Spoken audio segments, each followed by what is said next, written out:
Cameras don't have a mode for taking pictures of people in front of landscapes. But this is actually a very popular picture that I see a lot of people taking. Basically, the idea with this picture is to have the person in sharpest focus, but also have the background in focus. And you're going to want to use the flash to eliminate any shadows on the person. This, of course, is assuming the person is closer than about 10 or 12 feet, or about 3 or 4 meters from the camera. If they're any further away than that, don't bother using the flash and make it a simple landscape, because the flash is not going to help anyway. So what you do, first of all, is pop the flash. Now what you want to do is make sure the flash is going to be used.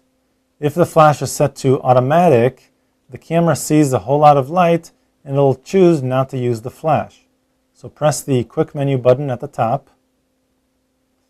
Use the right or left navigation button or the dial up in the front to move the highlighted icon over to the flash, and then go down to say forced flash on.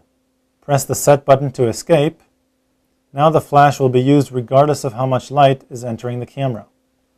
Now you want to set the ISO. Press the ISO button and go down to 100.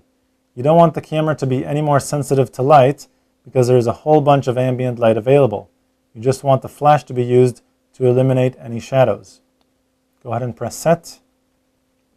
Now the white balance, press the WB button and choose daylight, assuming we are outdoors and it's broad daylight.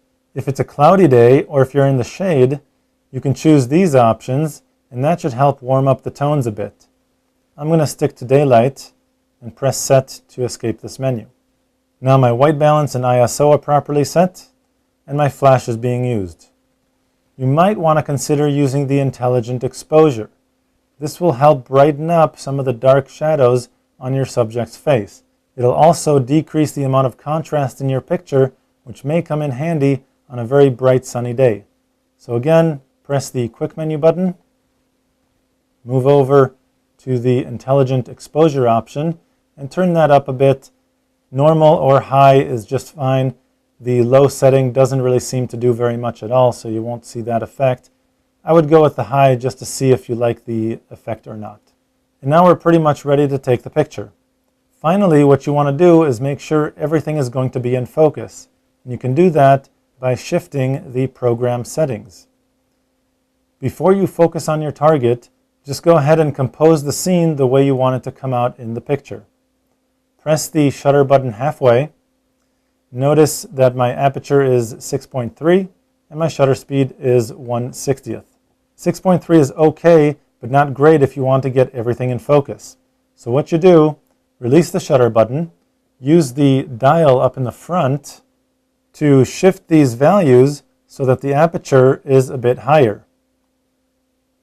Now my aperture is 10 or 11 and I can still handhold this shot because the shutter speed is above 1/30th of a second.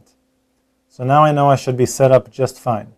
Now I can continue and take the picture as I would any other. Place the focusing brackets over my subject, press the shutter button halfway, recompose the image, and press the shutter button the rest of the way to take the picture. To find out much more about digital photography and your digital camera, go to lbguides.com.